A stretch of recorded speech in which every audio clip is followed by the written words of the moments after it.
नमस्कार, बहुत स्वागत है आप सभी का हमारे खास कार्यक्रम सेहतनामा में। आपके साथ मैं हूं संभव गुप्ता। गंभीर बीमारियों की स्थिति में निराशा और तनाव होना स्वाभाविक है, खासकर तब जब लंबे इलाज या फिर ऑपरेशन के बाद भी पूरी राहत न मिले।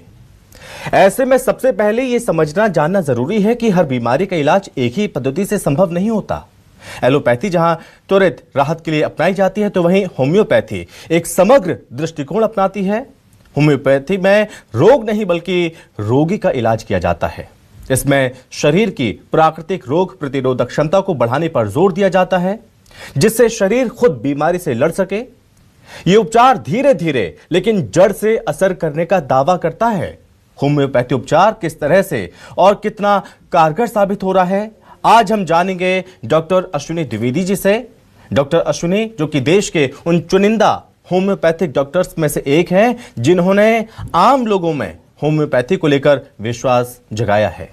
कई असाध्य रोगों का सफल इलाज करने वाले डॉक्टर अश्विनी द्विवेदी इंडिया में एक जाना पहचाना नाम है।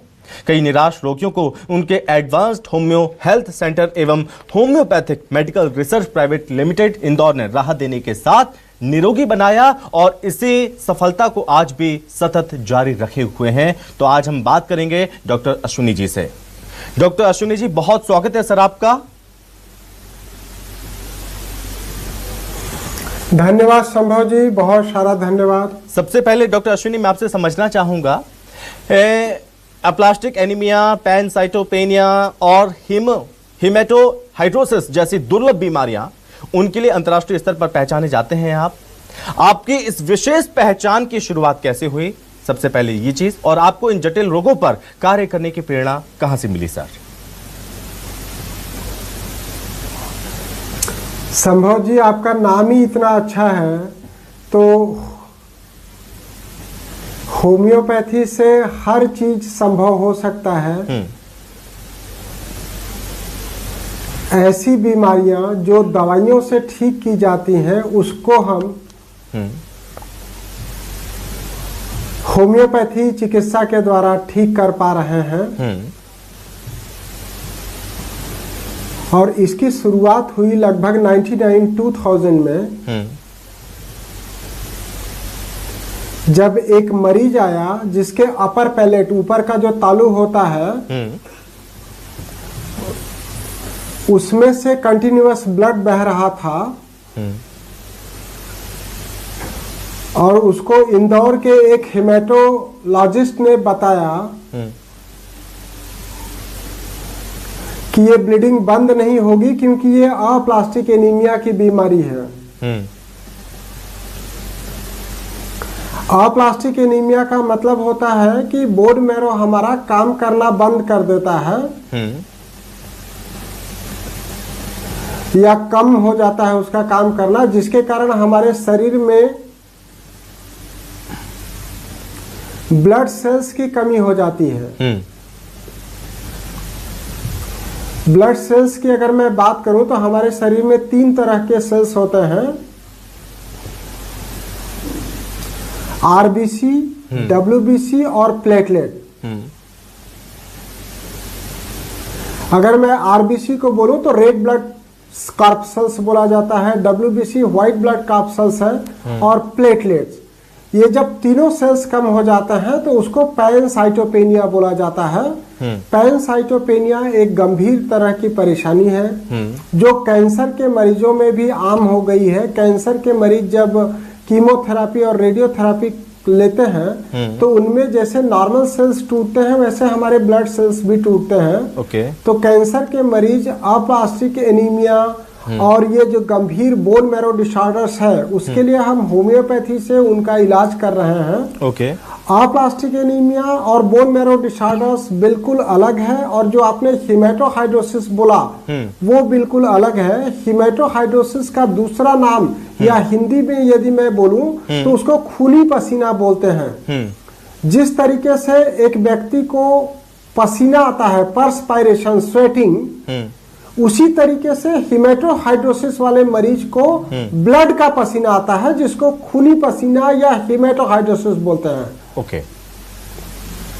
गर्मी में आप देखेंगे तो कई लोगों को बहुत ज्यादा पसीना आता है, जिसको हाइपर हाइड्रोसिस बोलते हैं। उसी तरीके से कोई सा भी मौसम क्यों ना हो, अगर ब्लड आ रहा है पसीने में तो उसको हेमेटोहाइड्रोसिस बोलते हैं। और इन दोनों ही बीमारियों पर मैं होम्योपैथिक चिकित्सा से काफी बेहतर कार्य कर रहा हूँ, चाहे अप्लास्टिक एनीमिया हो, चाहे हेमेटोहाइड्रोसिस हो, या बोन मैरो की कोई अन्य डिसऑर्डर्स क्यों ना हो। ओके सर, बहुत बढ़िया। सर अब मैं इस चीज़ को समझना चाहूँगा, आपने इस दौरान बार बार जिक्र किया एनीमिया और अप्लास्टिक एनीमिया की बात की है, तो साधारण एनीमिया और अप्लास्टिक एनीमिया में मूल अंतर क्या है, जिससे आम लोगों को आसानी से समझने में दिक्कत ना हो, आसानी से लोग समझ सकें?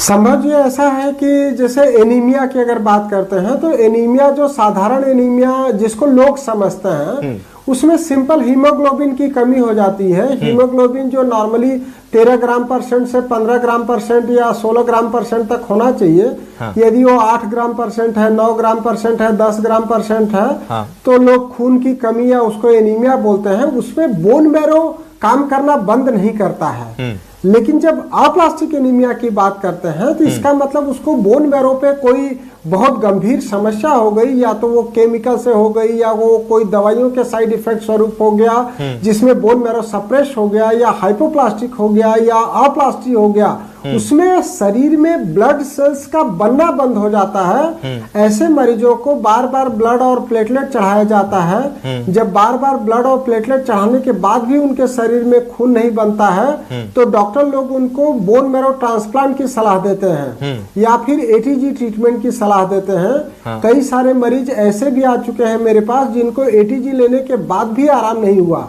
तो हम लोग उनको होम्योपैथी दवाई दे करके उनमें ब्लड सेल्स नॉर्मल कराते हैं। उससे पहले उनमें जो बार बार ब्लड चढ़ता है उसमें जब सेल्स बढ़ जाते हैं तो उनको ब्लड चढ़ाने की जरूरत नहीं पड़ती है। और शरीर में जब प्लेटलेट की कमी हो जाती है तो उनको कहीं से भी ब्लीडिंग हो सकता है। तो अप्लास्टिक एनीमिया एक अत्यंत गंभीर तरह की बीमारी है जिसको जानलेवा भी बोलते हैं। एक बार मरीज को हो गया तो उसको हर थोड़े थोड़े दिन में 7-10 दिन में ब्लड चढ़ाना पड़ता है, 2-4-5 दिन में प्लेटलेट्स लगाना पड़ता है, और उसको कहीं से भी ब्लीडिंग हो सकती है। उसके स्किन में ब्लीडिंग हो जाता है, आंख से ब्लीडिंग हो सकता है, कान से, नाक से, थूक में, यूरिन में, या फिर माहवारी ज्यादा आ सकती है। ऐसी महिलाएं जिनको अप्लास्टिक एनीमिया की बीमारी है उनको माहवारी ज्यादा आती है, या फिर स्टूल में ब्लड जा सकता है जिसको हम मलिना बोलते हैं।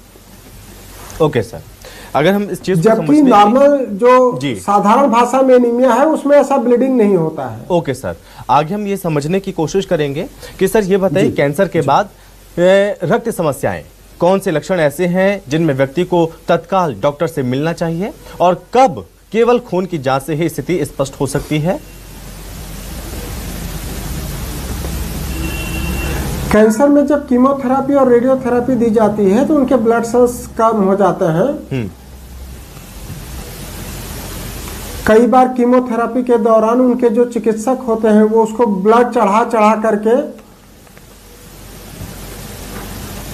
उसका ट्रीटमेंट कंप्लीट करते हैं। पर उस बीच में कई सारे चिकित्सक मेरे पास भेज देते हैं कि ऐसी कुछ होम्योपैथिक दवाइयां दीजिए जिससे इसके सेल्स कम ना हो। तो हम लोग मिल करके भी काम करते हैं। जब होम्योपैथिक दवाई देते हैं तो उसका जो ब्लड सेल्स है उसका टूटना कम हो जाता है। तो कहने का मतलब ये है कि कैंसर में कीमोथेरेपी, रेडियोथेरेपी के बाद भी होम्योपैथिक दवाई ली जा सकती है और साथ में भी ली जा सकती है। कई मरीज बहुत कमजोर हो जाते हैं, अस्पताल में एडमिट रहते हैं, वो भी हमारे पास से होम्योपैथिक दवाई लेते हैं तो उनको जल्दी राहत मिल जाती है। तो कीमोथेरेपी और रेडियोथेरेपी के साथ भी आप होम्योपैथिक दवाई ले सकते हैं और बाद में भी ले सकते हैं।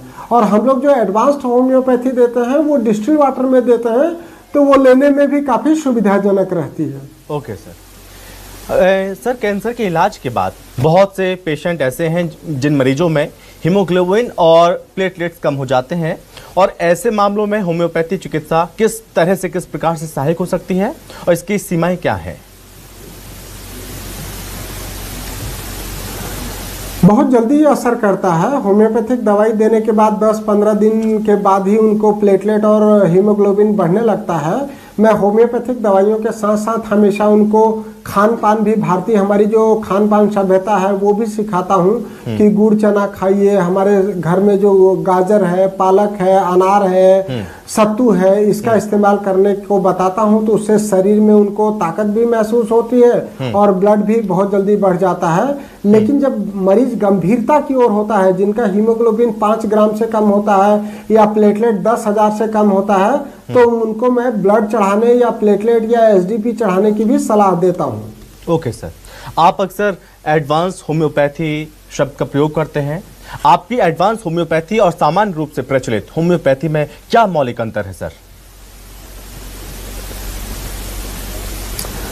बहुत सारा अंतर है। जब होम्योपैथी डॉक्टर सैमुअल हेनीमैन ने बनाया था तो उस समय उन्होंने डेसिमल स्केल बनाया था।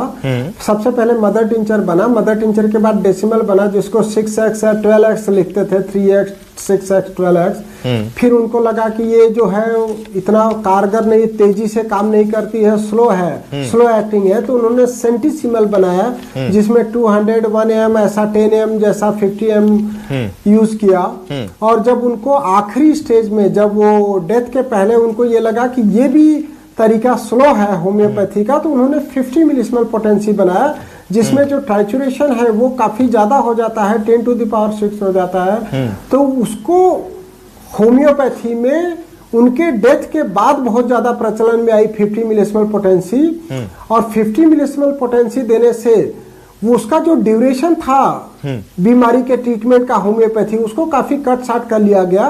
आप देखेंगे कि होम्योपैथिक दवाइयां मीठी होती है, जबकि जो 50 मिलीसिमल पोटेंसी होती है वो हम डिस्टिल वाटर में देते हैं। तो शुगर के मरीजों को लेने में बहुत आसान हो गया है। वो आजकल शुगर की बीमारी काफी ज्यादा बढ़ गई है, तो शुगर के मरीज ये सोचते हैं कि होम्योपैथिक दवाइयां मीठी है तो हम नहीं ले सकते हैं। तो उनके लिए भी एक काफी अच्छा ये एडवांस्ड होम्योपैथी कारगर है कि डिस्टिल वाटर में देते हैं, तो उससे उनका शुगर नहीं बढ़ता है, सीधे सीधे उनको शुगर में भी कंट्रोल होता है और उनकी बीमारियों में भी कंट्रोल होता है। ओके, यानी कि कई तरह से एडवांस जो होम्योपैथिक है वो भी और ज़्यादा कारगर साबित हो सकती है।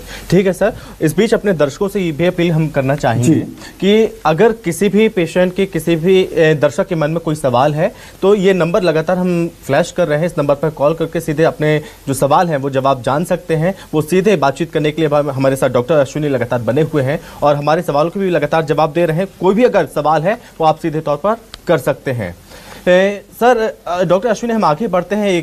एक आम सवाल है, क्या होम्योपैथी दवाएं शुगर के मरीजों को सुरक्षित रूप से दी जा सकती हैं, जैसे कि अभी आपने जिक्र भी किया था?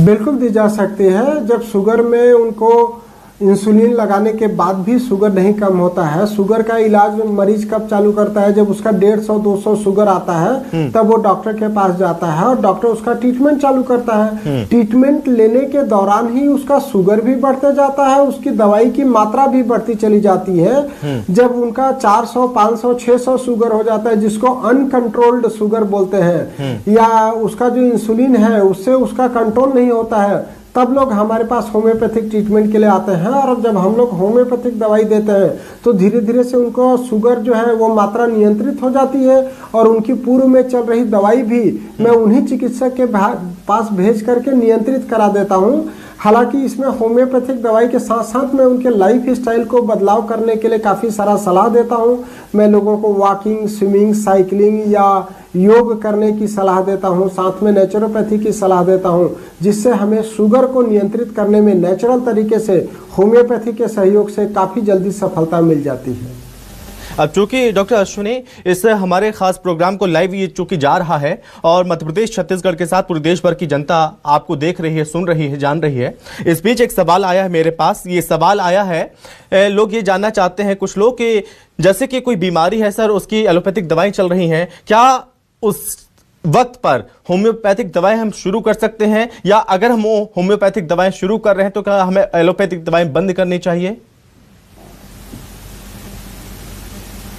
नहीं, बिल्कुल बंद करने की जरूरत नहीं है। काफी सारे पेशेंट हमारे पास आते हैं जो आईसीयू में एडमिट रहते हैं, हम लोग आईसीयू में भी होम्योपैथिक दवाई उन्हीं चिकित्सकों से बात करके दिलाते हैं या उनसे निवेदन करके दिलाते हैं। दोनों दवाई एक साथ ली जा सकती है। आप देखिए कोविड के टाइम में जब मरीज आईसीयू में एडमिट था और डॉक्टर लोगों ने हाथ खड़े कर लिए थे कि नहीं बचेगा, तब आईसीयू में भर्ती मरीज वहां पर आर्सेनिक एल्बम खाया, होम्योपैथी का आयुर्वेदिक का काढ़ा पिया, नेचुरोपैथी का भाप लिया और योग आसन किया। तो बीमारी से कंट्रोल करने के लिए एक होलिस्टिक ट्रीटमेंट अपनाना चाहिए।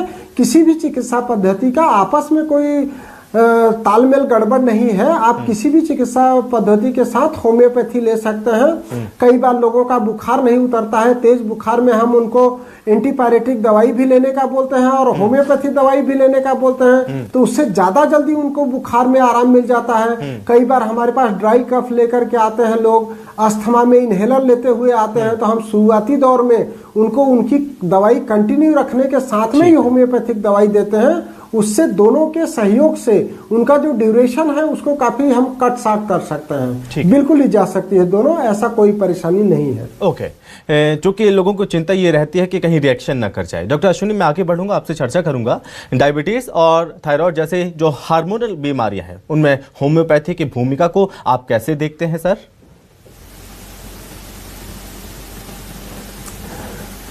स्टार्टिंग के एज में, जैसे अगर टीन एज है, उसमें जो थायराइड डिस्टरबेंस होता है उसके लिए मैं होम्योपैथिक दवाई के साथ साथ उनको भुजंग आसन की सलाह देता हूँ। और जो लेटर स्टेज में थायराइड डिस्टर्ब हो जाता है जिसमें ओबेसिटी हो जाती है, तो ओबेसिटी में सभी को मैं होम्योपैथी ट्रीटमेंट के साथ सिट्स बात की सलाह देता हूँ। उससे काफी जिनको फैट सेल्स जमा हो जाते हैं हिप के अराउंड, उसमें तेजी से बदलाव आता है।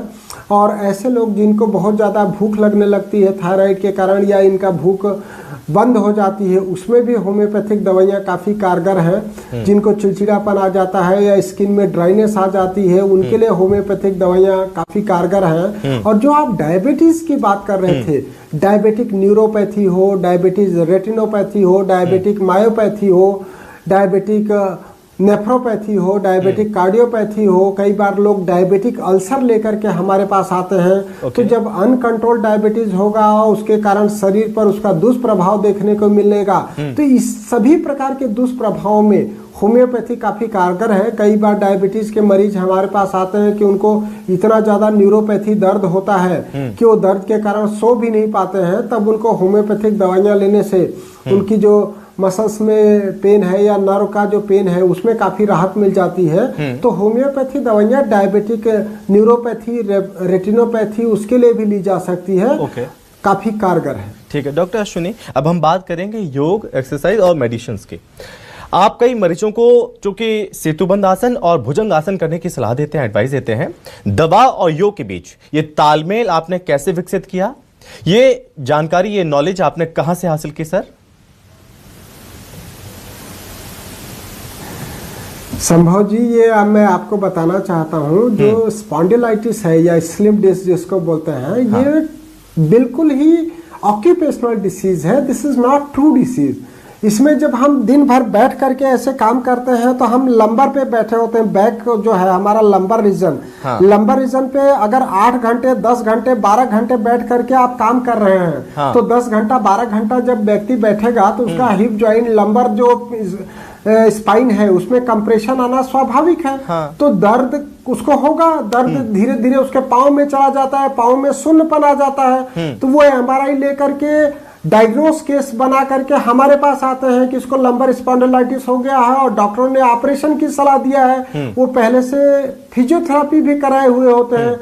तो मैं उनको सजेस्ट करता हूँ आप होम्योपैथी दवा के साथ सेतुबंध आसन करें। जब वो सेतुबंध आसन करते हैं तो उसका लंबर का जो पोजीशन है वो ऐसा ऊपर हो जाता है, तो उसका दर्द जो है वो काफी कम हो जाता है। तो उससे उसको बहुत जल्दी राहत मिल जाता है। इसी तरीके से आप देखेंगे जो मोबाइल का प्रचलन बढ़ा है या लैपटॉप पे काम करने का प्रचलन बढ़ा है या सिस्टम पे काम करने का प्रचलन बढ़ा है, उसके कारण उनको गर्दन पे दबाव आ जाता है। तो यहाँ पे सर्वाइकल स्पॉन्डिलाइटिस हो जाती है। जब सर्वाइकल स्पॉन्डिलाइटिस हो जाती है, सर्वाइकल पे कंप्रेशन आ जाता है, तो उनको चक्कर आने लगता है या हाथों में दर्द होने लगता है। तो उसके लिए मैं ऐसा भुजंगासन करने की सलाह देता हूं। तो भुजंगासन करने से उनका सर्वाइकल स्पॉन्डिलाइटिस में बहुत जल्दी आराम आ जाता है। ठीक है सर। एक आखिर में सर, चूंकि इस समय की कमी है, एक आखिर में एक छोटा सा सर सवाल, आज के जो यूथ है, मेडिकल स्टूडेंट्स हैं, आम जनता के लिए आप क्या मैसेज देना चाहेंगे, विशेषकर रक्त विकारों और जीवन शैली रोगों को लेकर? मैं लोगों से ये आग्रह करना चाहूंगा आपके चैनल के माध्यम से कि जीवन शैली को साधारण तरीके से बना करके रहे, बहुत ज्यादा लेट तक नहीं सोए, बहुत ज्यादा देर से नहीं जगे, और नशा किसी भी हालत में नशा को ना कहें। चाहे सिगरेट का नशा हो, चाहे शराब का नशा हो, चाहे तंबाकू गुटखे का नशा हो, नशा का सेवन न करें। युवा पीढ़ी स्वयं के हित में, परिवार के हित में, समाज के हित में और राष्ट्र के हित में बेहतर काम करें। वो तभी संभव है जब हम नशा नहीं करेंगे। क्योंकि डॉक्टर अश्विनी, बहुत सारे सवाल मेरे पास आ रहे थे, लेकिन समय की एक सीमा है और मैं यहीं पे रोकना चाहूंगा इस प्रोग्राम को। फिलहाल बहुत धन्यवाद सर आपका हमसे बातचीत करने के लिए, तमाम जानकारी हमारे दर्शकों तक पहुंचाने के लिए बहुत बहुत थैंक यू। तो होम्योपैथिक उपचार एक वैकल्पिक चिकित्सा पद्धति है जो समरूपता के सिद्धांत पर आधारित होती है। इसमें दवाएं प्राकृतिक स्रोतों से बनती है और शरीर की रोग प्रतिरोधक क्षमता को बढ़ाने पर जोर दिया जाता है। ये उपचार धीमा है लेकिन गहराई से असर करने वाला माना जाता है। खासकर पुरानी बीमारियों में होम्योपैथी के दुष्प्रभाव कम होते हैं, इसलिए इसे सुरक्षित माना जाता है। हालांकि गंभीर स्थितियों में डॉक्टर की सलाह जरूरी होती है। नमस्कार।